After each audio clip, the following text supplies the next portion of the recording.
warahmatullahi wabarakatuh. Halo teman-teman semuanya, pada kesempatan kali ini saya akan menjelaskan bab yang ketujuh, yaitu kaidah kesahihan hadis untuk memenuhi tugas mata kuliah studi hadis.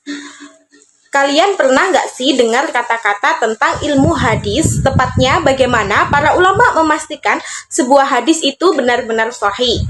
Ada dua proses penting yang akan kita bahas di video kali ini, yaitu ada kritik sanad dan kritik matan. Meskipun terdengarnya itu sangat rumit, tapi kita akan bahas secara bareng-bareng. Untuk materi yang pertama yaitu kaidah otentisitas hadis atau kritik sanad. Dalam ilmu hadis, sanad adalah rantai para perawi yang menyampaikan hadis dari Nabi Muhammad SAW kepada generasi setelahnya. Untuk memastikan hadis itu sahih, para ulama memakai beberapa syarat utama. Yang pertama ada sanad harus bersambung, artinya setiap perawi benar-benar bertemu dan menerima hadis dari gurunya. Caranya dicek lewat biografi perawi, zaman hidup mereka, dan istilah yang dipakai, seperti hadatsana atau an. Jika rangkaian perawinya lengkap, perawinya sikot dan tidak ada cacat, maka sanad disebut muttasil. Kedua, perawi harus bersifat adil, yaitu muslim, balik, berakal, taat menjalankan agama, tidak melakukan dosa besar, dan menjaga kehormatan diri atau muru'ah.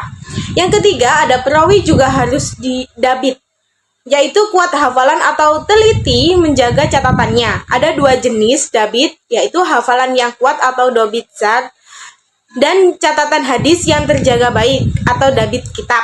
Keempat, yaitu hadis harus terhindar dari sudut, yaitu tidak bertentangan dengan riwayat lain yang lebih kuat.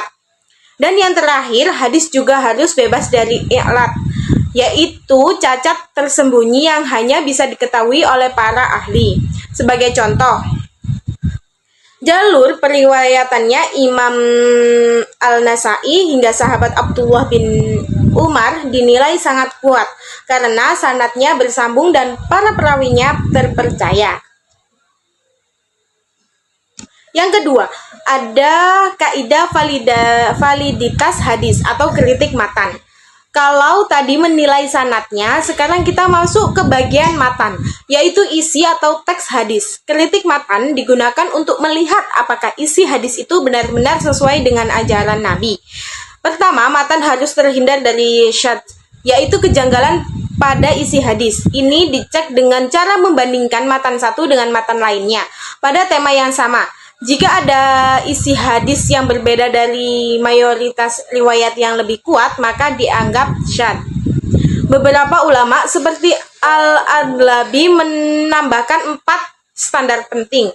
Yang pertama, matan tidak boleh bertentangan dengan Al-Quran. Yang kedua, tidak bertentangan dengan hadis lain yang lebih kuat. Yang ketiga, tidak bertentangan dengan akal sehat serta fakta sejarah. Yang keempat, dan susunan kalimatnya harus sesuai dengan gaya bahasa Nabi. Selain itu, matan juga harus bebas dari ilat, yaitu cacat tersembunyi seperti idraj, yaitu ucapan perawi yang masuk ke dalam teks hadis. Qaub, yaitu teks yang tertukar susunannya. Iddirab, yaitu perbedaan redaksi yang saling bertentangan dan tidak bisa dikompromikan. Serta tashif dan ta'rif, yaitu kesalahan ejaan atau harokat yang mengubah makna. Semua bentuk kesalahan ini bisa menurunkan kualitas hadis meskipun sanadnya terlihat bagus. Jadi kesimpulannya dari materi tersebut adalah baik kritik sanad maupun kritik matan adalah dua proses penting dalam memastikan keaslian hadis. Sanad memastikan siapa yang menyampaikan, sedangkan matan memastikan isi yang dibawa benar dan tidak menyimpang.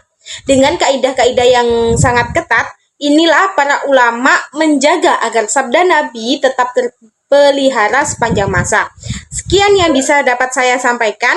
Mohon maaf apabila ada kesalahan kata. Wassalamualaikum warahmatullahi wabarakatuh.